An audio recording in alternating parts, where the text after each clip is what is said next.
And that's what I mean about jumping on a trend that works for you. So a few years ago, the trend was to create content that could be understood with no sound.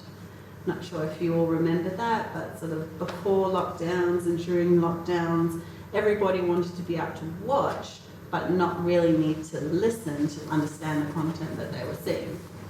So that was the trend. But today, however, sound dominates video marketing especially. So when you hear a sound and you've heard it already before, I can guarantee you that that's probably a trend, a trending sound. That's something you'll see all over Instagram, all over TikTok especially, and it's bleeding into Facebook and Threads/Twitter. I refuse to call it X, and all the other social medias. So if you're not quite on board with some trending sounds, I'm going to play a few for you now, and you let me know if you've heard it before. This one my son loves.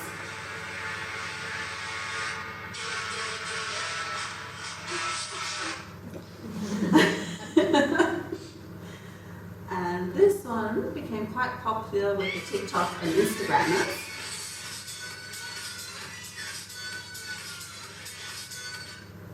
Gundam Style. That song's still very much classic now, if you ask me.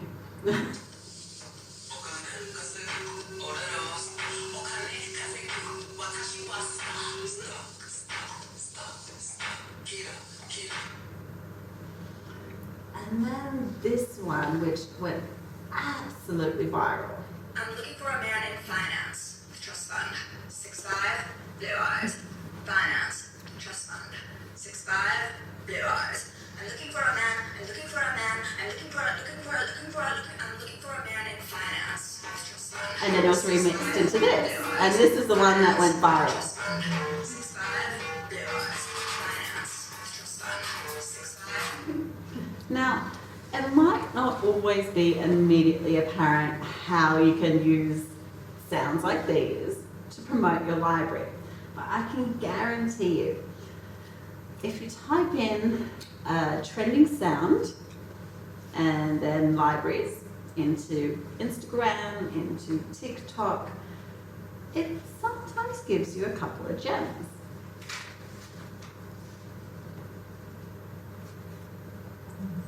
Oh, where did it go? I have it here somewhere. No? Where did it go?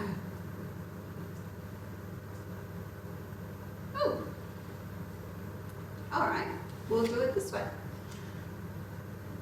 I will show you on Instagram. Now, where is search? There is search. No, search.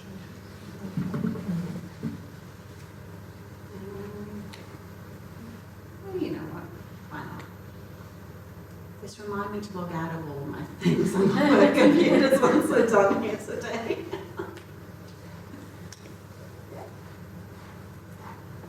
Okay, there we go. Search.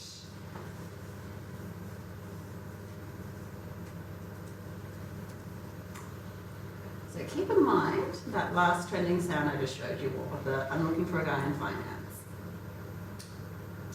Because we recently also did our own version of that. Or rather, I had found that some amazing library, if anybody knows who made the library remix for this trending sound, please let me know. Yeah, Marion. It was there? Yeah. Okay, because that's where I first found it, but they didn't take any credit for it, so I wasn't sure whether they had or not. Okay, so we used the library's remix of that particular trending sound, which is Libraries with bookmarks and tote bag and coffee. Libraries with bookmarks and tote bag and coffee. I'm looking for the girls in libraries. but you see how you can remix this stuff? It's golden. See, you're all laughing.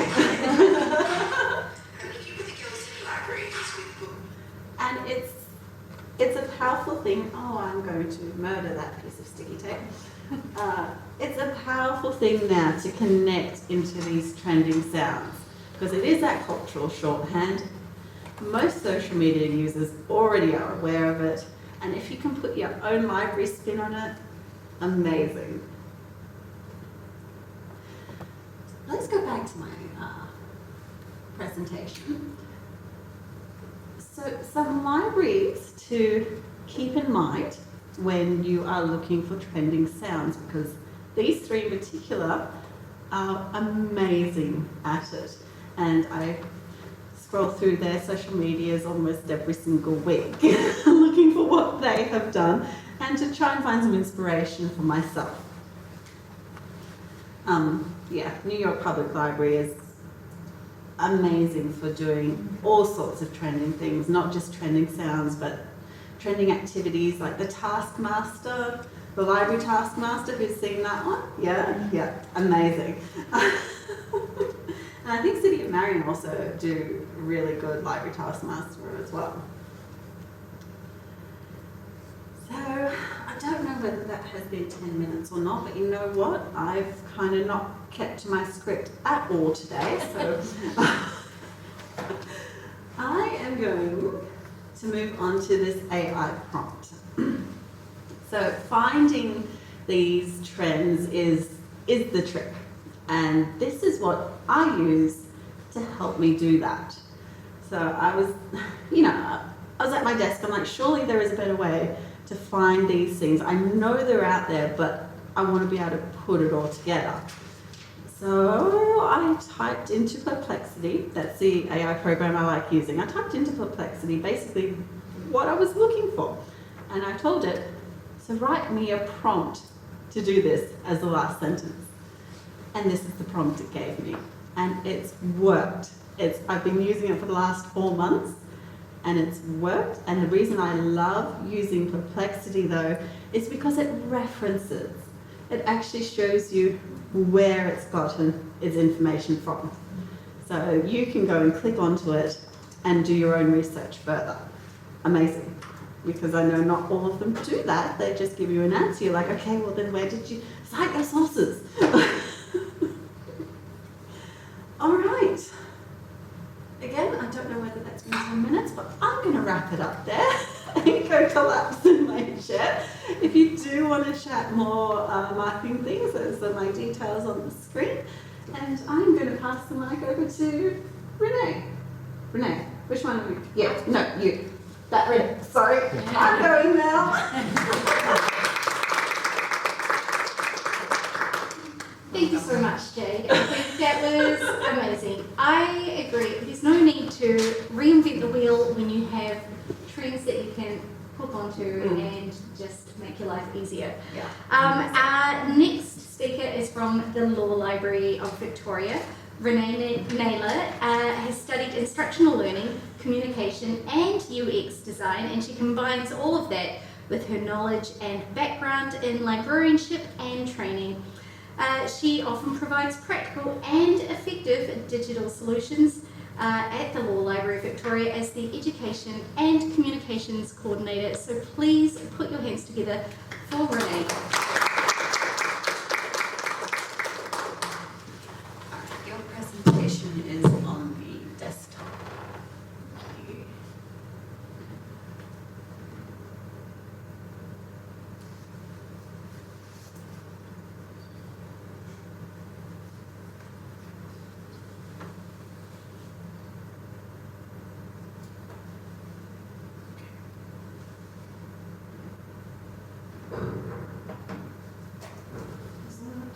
Yep, there we go. Cool. Okay, so they've sandwiched me between two actual professionals, so the imposter syndrome is just gone right up. I don't know if I gave that impression at all today.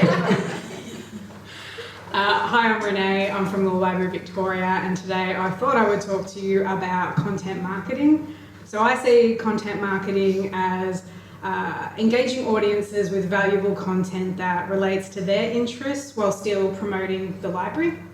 So we use content marketing at the Law Library because It does receive a higher level of engagement. We do genuinely want to be of benefit to our users, and I think it positions the library as a leader in its field when we are publishing this higher level content. So I thought I'd share a few examples of how we do that. First, a little bit about us. So Law Library Victoria employs 17 staff. So I guess that makes us a medium library. And it's the umbrella organisation that manages the Supreme Court Library, County Court, Magistrates Court, VCAT, and the Victorian Bar Libraries. So we provide services to judges, court staff, solicitors, barristers, law librarians, and other legal professionals. The general public can visit the Supreme Court Library and use the collections on site. Has anyone here visited the Supreme Court Library? Couple, yeah. It's well worth it. It's a heritage listed building, a bit of a Hogwarts vibe. And we do like tours for our colleagues. So if you've got a team who wants to book in for like a PD thing, you can, and I've gone off topic. Talk to me after this.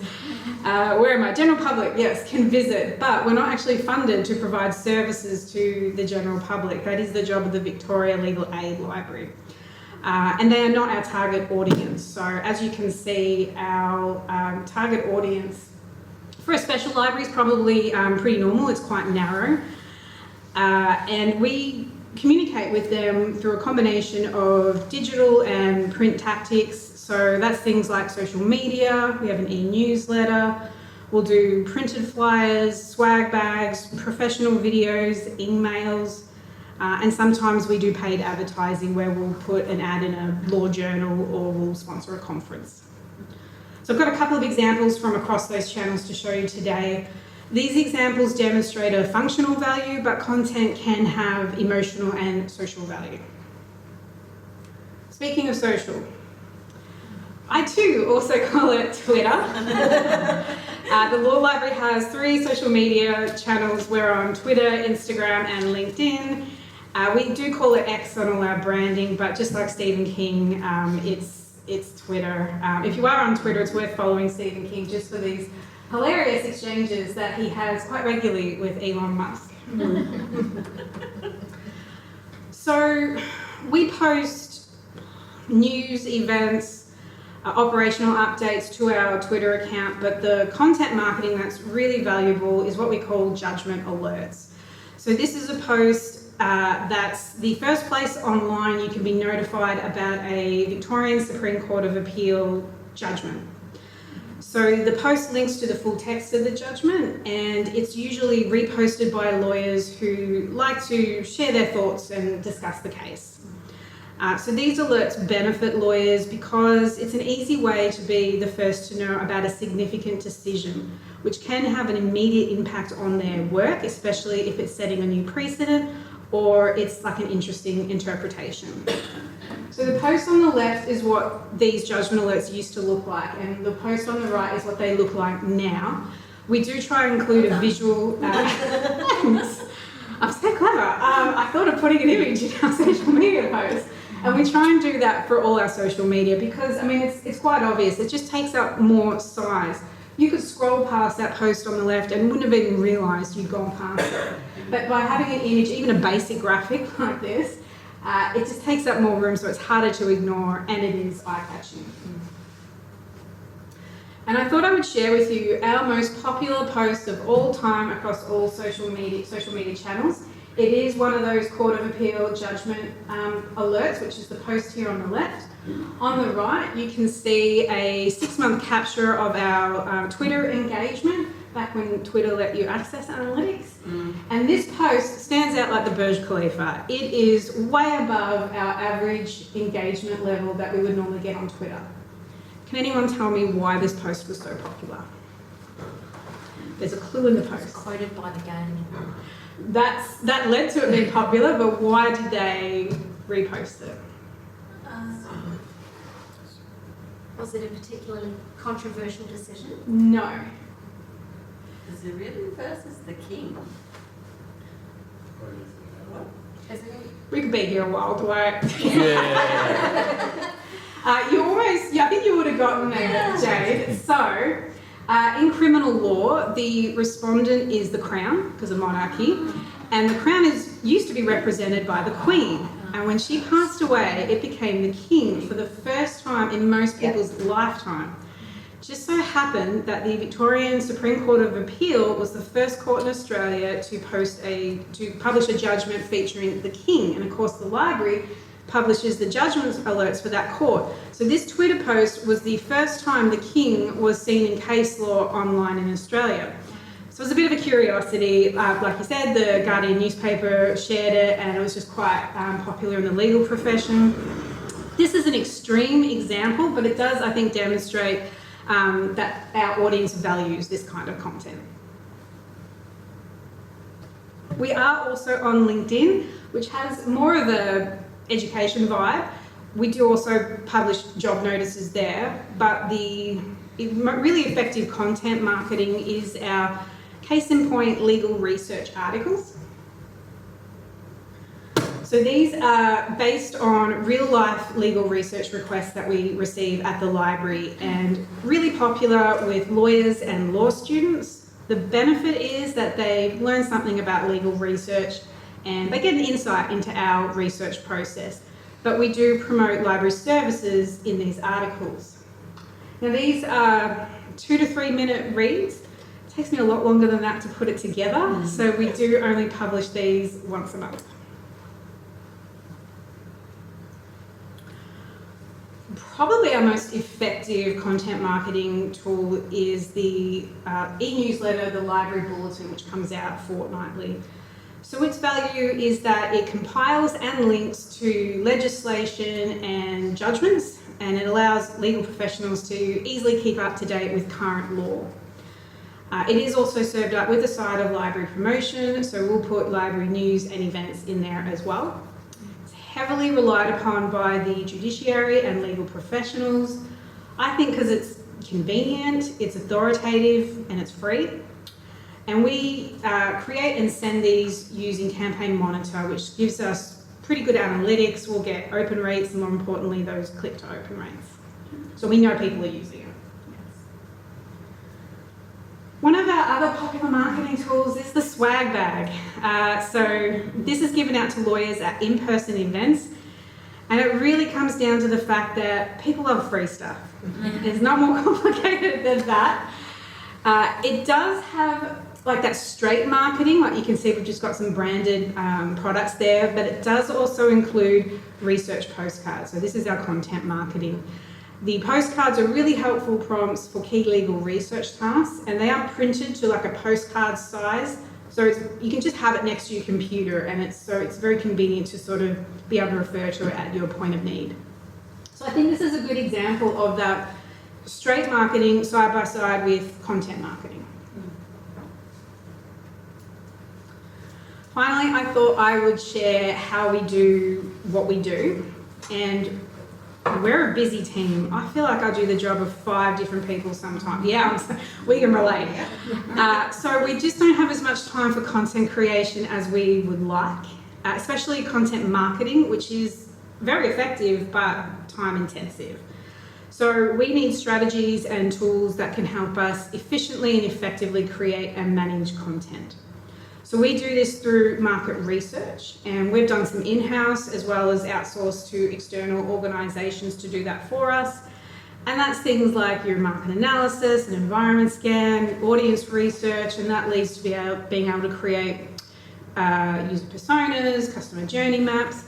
Whatever you can afford to do within your budget and your time constraints, something is better than nothing. It's brilliant for getting insights into your audience, and then you can craft your content so it really, hits home and targets them specifically. We use style guide, we have a style guide, and we use content strategy documents. We do have multiple staff that contribute content, and we are doing this across, printed and digital tactics, so we just want to make sure everything stays consistent, and these documents help us do that, so our branding is always represented correctly, right tone of voice. It's just really important that we present a strong brand identity because there are some similar organisations in our industry. So we want to make sure everyone knows who we are.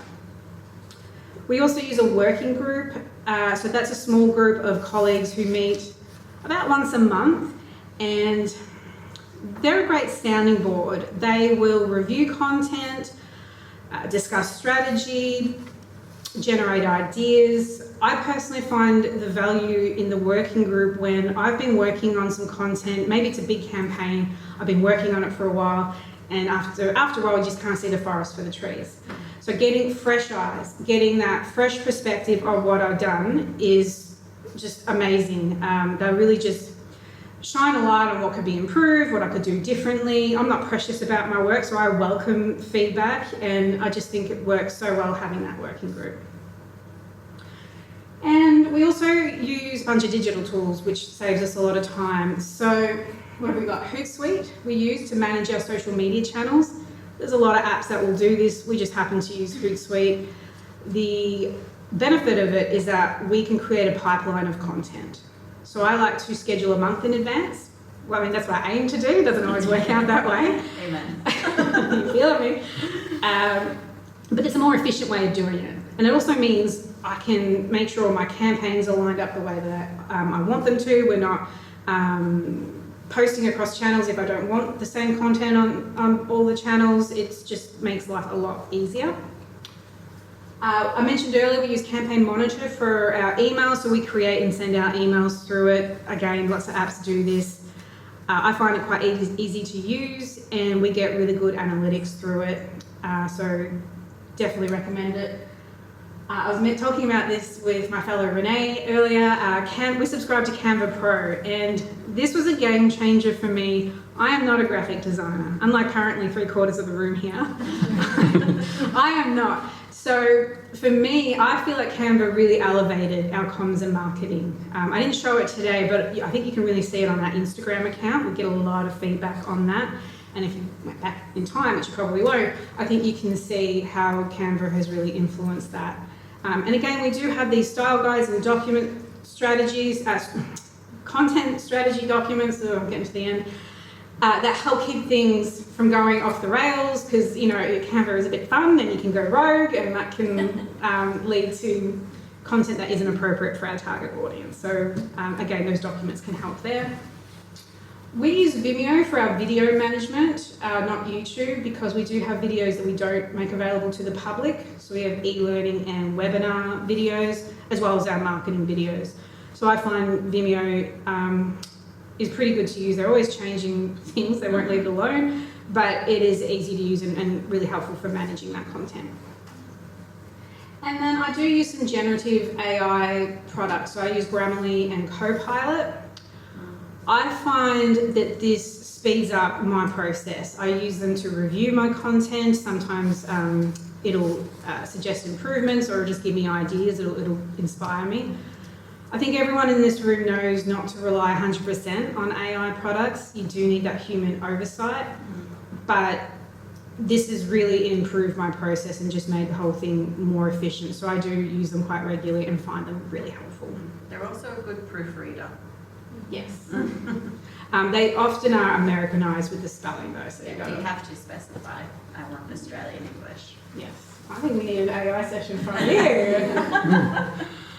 And finally, I just wanted to touch on reporting. We have massive reporting requirements at the Law Library. We have committees and subcommittees, so it's a big deal for us, but it's really helpful to evaluate the effectiveness of every tactic, every campaign, every message, to see what worked and what didn't, and then how you can improve it in the future. So being able to get those analytics will give you those insights. We're about to implement Microsoft Power BI, so all those digital tools are going to feed into that, and hopefully we'll get some nice data visualization, and it'll just make that reporting process easier, and it'll be easier to get to those insights and then get on with the content creation. And that's it for me.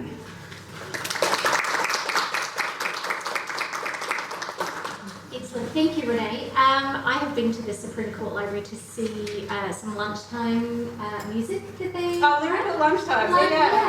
It's beautiful. It's a beautiful Sure. library. You can go along and they play music in the space, and it's It's fantastic. So Yes. if you're in the city and Lyric at lunchtime is happening, I It's the recommend last it. one for the year is happening in November, and they also do Shakespeare as well, all free. But they're members of the legal profession in a group called Whitehorse Manningham. So yeah, it's all on our website. Highly recommend. Yes, so +1 indoors. Yes. Excellent. So our last speaker for today is also called Renee.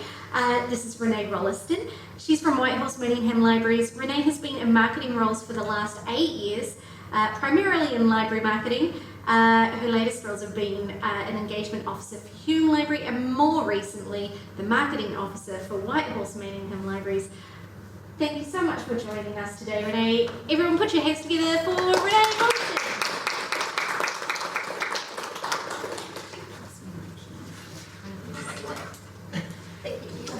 Thank you for having me. It's really nice to be here actually because I actually volunteered here quite often when I was in my student days getting my librarianship, and I actually was the social media manager for Alia Vic, so this is a nice kind of full circle moment happening here. And thank you all for coming out on a Sunday. Really appreciate you all coming, so thank you. And without any further ado, I will get started. Oh, yeah, okay, great. Yes, so this is me. I am a designer, marketer, and I'm a content writer. So I have been a content writer for about on and off 3 years. I have been a social media manager for 5, and I've been a designer for about 2.5 years. So I fell into design accidentally, but it was a blessing because I'm literally obsessed with it now. I got a job with Hume Libraries as an engagement officer, and I had more of a design role with that particular role. So I basically became a graphic designer in a very short period of time. And by accident, not design, I did 2 redesigns of the programs guides for Whitehorse Manningham and Hume Libraries. I swear I didn't ask to do redesigns, it just happened. So first of all, Whitehorse Manningham Libraries. I don't know what's happening with that spacing there, but anyway. So they have 8 libraries. So we've got Boxer Library, Bulleen Library, Pines Library, Doncaster Library, Blackburn, Vermont South, and Nunawading, if any of you are familiar with that. It's quite a large area, and it's 2 councils in one, hence Whitehorse Manningham. And I am basically there in a graphic design role. In previous libraries, I've been social media, marketing, EDMs, and design. So this is a little bit different, this role. And we do have our tagline is open for discovery, and that is very much what Whitehorse Manningham encompasses. And we're always looking for services to be open longer and help our patrons a little bit more, so that's always lovely. Hume Libraries is a very large area, and it has 5 libraries: Broadmeadows Library, Tullamarine Library, Gladstone Park Library, and Craigieburn Library. Their library service is actually continuously expanding to the point where I think they are actually going to have 2 new libraries by about 2027, 2028. So it's the largest single council municipality in Victoria. So, and it's also a very developing area, so lots of new services and everything happening all the time. And they are quite interesting, so as well as Whitehorse Manningham, so give them a follow if you are so inclined. I've got to give them a plug, sorry. So, on to my case studies. So, what's on publication? I think most libraries, if not all, have some version of this. So, it's usually a quarterly publication that has all the programs. And at Whitehorse, we go by the season. So essentially what we had to regroup and look at what we were doing, how we were doing it. And the previous designer did an absolutely stunning job, and I was very sad that I couldn't continue on that legacy. But unfortunately, as us marketers do know, cost prevails. 100%. So essentially what we were doing in the past was doing a lot of full-page spreads, which were gorgeous and wonderful, but unfortunately not possible anymore. So we had to create the illusion of space, but also making it a lot more consolidated. So what we've done here is we've just gotten rid of a few ligatures, one ligature per entry, and kept it all in a nice table, aligned all those tables quite nicely. Sorry, I don't know what a ligature is. A ligature Is it just me? is Question. Yeah. So in this, it doesn't sound like much, and I'm sorry if I'm boring people, but it's more, that creates an illusion of space. It's got Yeah. a whole thing there. And because sometimes just having that like that, and then it can actually create quite a boxy look. Yeah. It's So- like the white, it's the illusion of white space that makes it pleasing to our eye. Yes. Basically. Yes. So essentially that's what we have done. And so I was able to go from a 72-page spread to a 44. Ooh, well done. Yeah, it was, I think for people who'd seen it, that might have been a bit of a shock the first time. But essentially it was all down to cost. That's what we had to do. And so we just rolled up our sleeves and did it.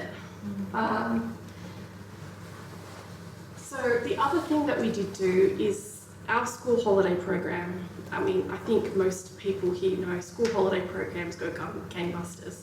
We could not publish anything and it would still fill up.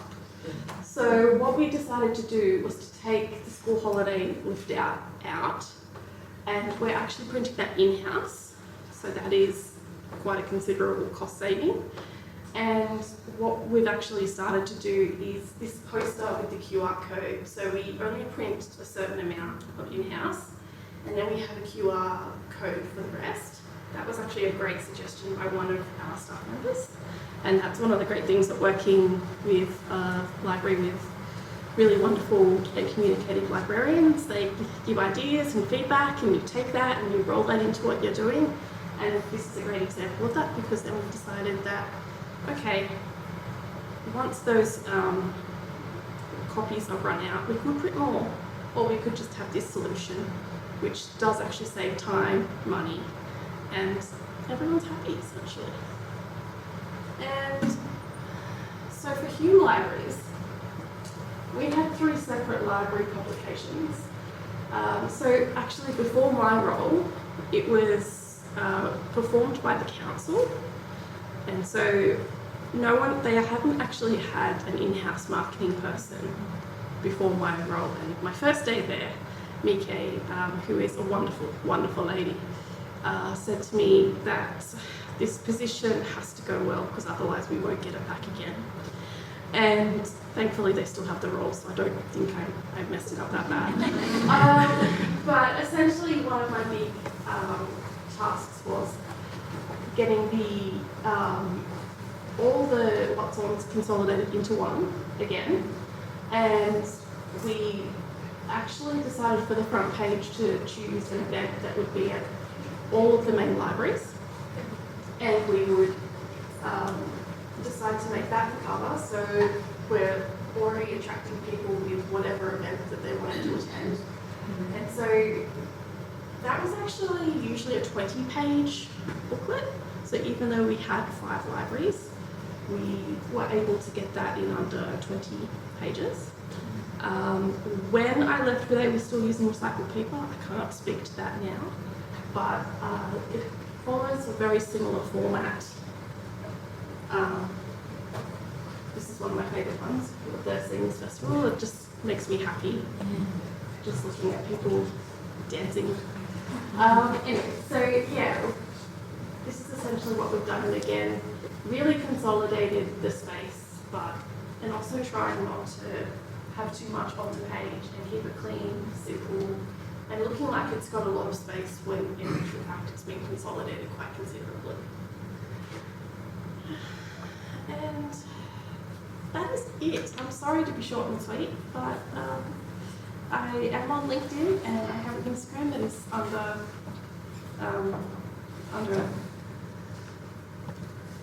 construction, yes, at the moment. But yeah, that's me, and thank you very much.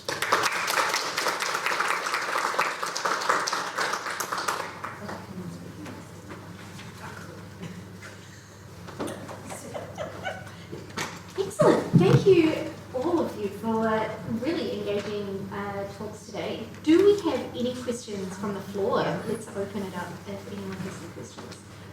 Yes. Can I ask law librarian, library Renee a question? Do you engage with law students at the different universities and do education with them? Yeah. And is that you who goes to them, or do you send the librarians, and how do you go about doing that? We run a masterclass with Melbourne Uni and Monash Uni. I don't think we do it for Vic Uni. And it's one of the other librarians, Elisa Duke, will go out and hold those sessions. So she's been doing that for a few years and it's amazing. But we also do it with law graduates. So Leo Cusson, we run a program with them and they get access to special e-learning as well. So that kind of runs itself because it has been going for a while. That was even before me. So yeah, that's, someone else does that. Excellent. Anyone else? Any other questions? Yes. Just for name in terms of booklets, do you see a time when like the council won't be printing printed booklets anymore? That will just be online, like digital sort of content, magazines, you make as big as you want. And I'm really glad you asked that question because it's something that I think about a lot. And while I would absolutely love a day when we could guarantee that everyone has computer access and everyone has the ability to look at things online, we can't guarantee that. I don't think in the next 15 to 20 years, because digital divide is a thing and it's getting bigger. But that being said though, I think it can be printed less. I'm hoping that that's the case, and I would be ecstatic if it all went online because that would mean less waste and obviously so that's great. But hopefully that would be the case. But at the moment, we actually have quite a large number of people who prefer a paper booklet as opposed to a digital one. But yeah, watch this space and hopefully, yeah. I actually have something to add to that. Because generally the member base here at the PMI Victorian History Library is the older person, 60 and above. It's also a conversation we've had as well, how much can we go digital, how much do we still have to print?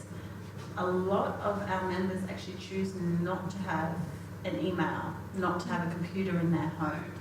So while there's the digital divide, some people just can't access it, there are those who also say, no, I don't want that in my home. So catering to everybody, as we all know, that's what we do. Any other questions? Yes, so just thinking about your e-list and stuff, because we do a lot with students and students who use their university email. So once they graduate or they finish, or even workplaces, what do you do to deal with subscribers that have now left jobs and universities that are still subscribed to an e-list?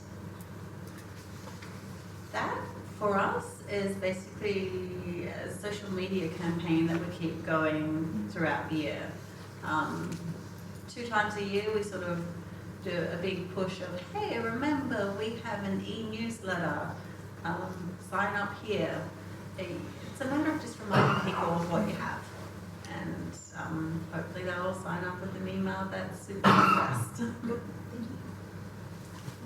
Yes, yes. So I noticed with the law library stuff, the same images being used. How much is for those same announcements? So then you put the same image with them.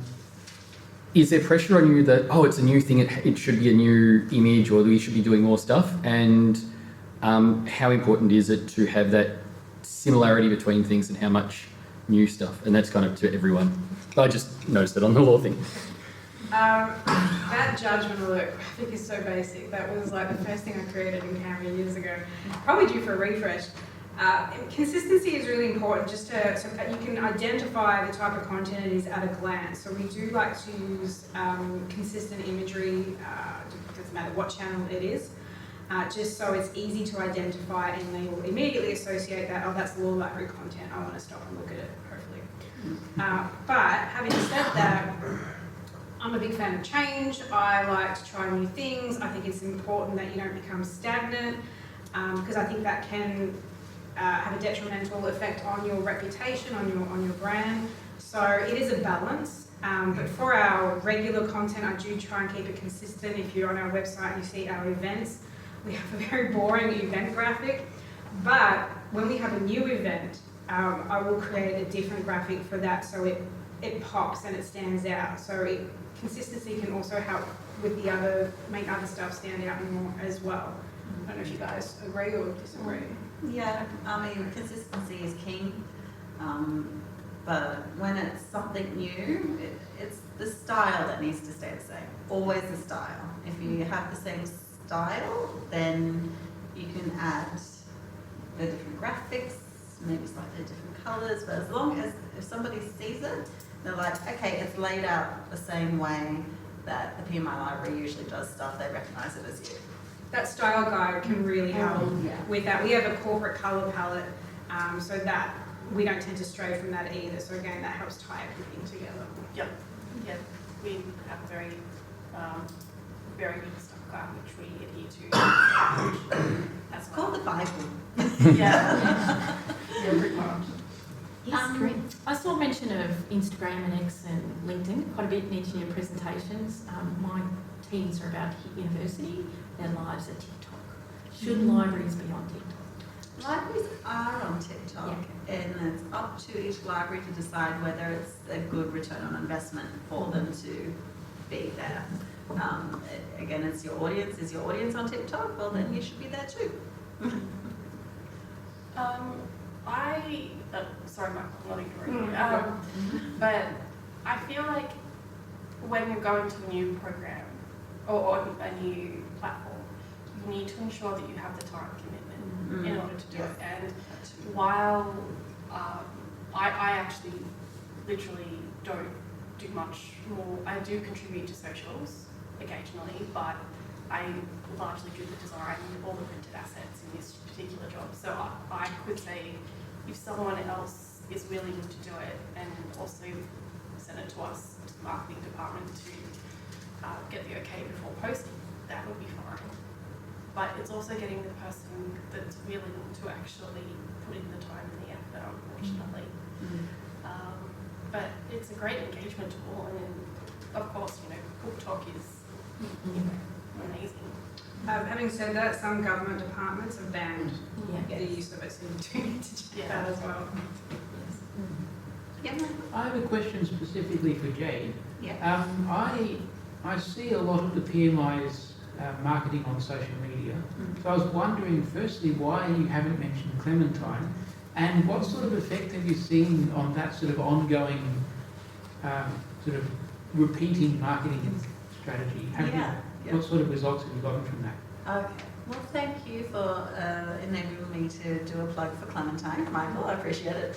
I didn't really mention her because Clementine was a sort of marketing campaign that I inherited. And Ellen, who is our collections librarian, she started posting images of this little stuffed Highland cow having adventures in the library over lockdown. And Clementine blew up. Everybody enjoyed the sort of whimsical, fun nature of this little soft Highland cow having adventures around the library when no one else was allowed in there. So Ellen has continued Clementine. Clementine's humour is very much reminiscent of Ellen as well. So when I came into the role, Ellen actually asked asked me, would you be okay if I kept Clementine? And I had followed the library socials for a while. I'm like, she's all yours. I could see instantly that Clementine was Ellen, so I wasn't going to take that from her. But having a mascot, essentially, which is what Clementine is another way that you can explore your library or highlight aspects of your library with, something a little different, as opposed to somebody holding yet another book, or holding a book like I've just caught a fish. That's another trend. There you go. And the engagement for Clementine has just continued. Every time we post something with Clementine in it, there's probably about almost double the amount of likes and comments on there than there is for anything else. So Clementine has made a name for herself. She's got a following as well. So in my opinion, I'm not going to mess with the good thing. I'm going to let Ellen keep doing what she's doing now. And honestly, it's less work for me. So yeah. Excellent. Lovely. So another question is, you've got kind of two audiences for marketing. You've got those who are already engaging with the library that you want to get them to know about events and stuff like that. But you've also got people who may not already be members and as aware as the library. How do you balance marketing for those two audiences? Is that for all of us? Or just For all of you, yeah. Okay. Well, I suppose I'll go first. Here at the library, we always want to sort of consider our members first. They're here, they use our services, so a lot of our content does have members first in mind. But I'm also aware that we need to do slightly different things to draw in new audiences. As I mentioned before, we have a slightly older audience here at the library, so they, this is going to sound tactless, but they're not going to be with us forever. So, and I mean, that's just the nature of audiences, actually. Some come, some go. But I need to put in a concentrated effort of, well, where are the upcoming researchers coming from? What social media channels are they using?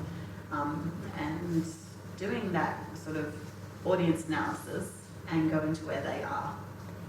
So whether that is putting on an event that will draw in a particular crowd, or going to a different social media platform and taking the time and effort to actually build that up to draw in that crowd, or if it's myself or Ellen going to their organisation or their community place and doing a talk for them. So yeah, that's basically how we sort of juggle that. It's not just social media, but it's also a lot of community building. So we have a great relationship with the councils. So, and particularly Whitehorse and Manningham councils do share our content, which is really great. But we also have what's called a partnerships coordinator, and she is wonderful and does a lot of outreach and is great at doing dual events, which actually does raise the library's profile. And I think if every library had a partnerships coordinator, Oh yes, it would be amazing. But there is that networking aspect to marketing that is definitely required. We do something like that. We target new lawyers, so lawyers who are admitted to practice in Victoria. They'll get an email from us once they're admitted. If they register for our website, they'll get a follow-up email about a month after they register to check in with them. And then we also have a regional roadshow program where we physically go out and visit lawyers in regional areas. The swag bags help extend our reach. We don't really target court staff because they're kind of built in. But yeah, for lawyers, we're not going to really reach them on social media, so we kind of have to go around that and use other tactics. Excellent. Any more questions? Lovely. Let's wrap up that part of the day. Thank you so much. Let's have another round. Thank you. So, thank you all for joining joining us today. Thank you for our wonderful 3 speakers. And we also have a special gift for you all as a token of our appreciation. And Michael is going to get them for you now. Excellent. That is like our Mary Poppins cupboard. You go in there and all sorts of things come out. Super. Thank you. Mine actually much designed by Renee. Excellent. Now, before we ask Karina Lamb to come up and begin the ALIA PIN presentations, there are a few things that I would like to mention to everyone before we go. First of all, if you haven't seen it yet, but you really should have, ALIA has just released the Code of Ethics, and I highly recommend you taking a look at the document. It's really great to have like a shared reference point for all libraries to be able to look at the ethics of our profession. In these times, you know, with book bans, increasing corporatization of libraries, and a gentle eroding of library values, it is so good to have an industry standard document to refer to. So I say go and look at it. It's very easy to find on the ALIA website. Also, registrations are now open for ALIA's Information Online Conference, which will be held in March of next year. So get on again and have get in there and register straight away. Again, the ALIA member survey is now open. So if you would like to use your voice and have something to say, get on there and answer the questions in the survey. And finally, ALIA Victoria, our last event for the year, the annual glamorous picnic, end of year picnic, in partnership with a bunch of allied cultural and information services groups such as, including but not limited to, the New Cardigans, the ALIA Students and New Graduates Group, the Australian Society of Archivists, Australian Museums and Galleries Association, and Museums Victoria, what a party that will be held on Sunday, December the 1st from 12 p.m. at Fitzroy Gardens near the Visitor Centre. We will have a sign there. It will be super easy to find us. It'll be a lovely time. It's a great way to celebrate the end of the year. Yay, we made it through 2024. And also make some new friends across the glamour industry, and that cross-pollination is always so interesting to find out other people's ideas and what's going on in the industry. So come along. Hopefully there'll be some nice weather. I hope you can join us there. But please, let's give Karina Lamb from the ALIA Board of Directors. She has some special presentations to make. Let's give her a warm welcome now. Thank you.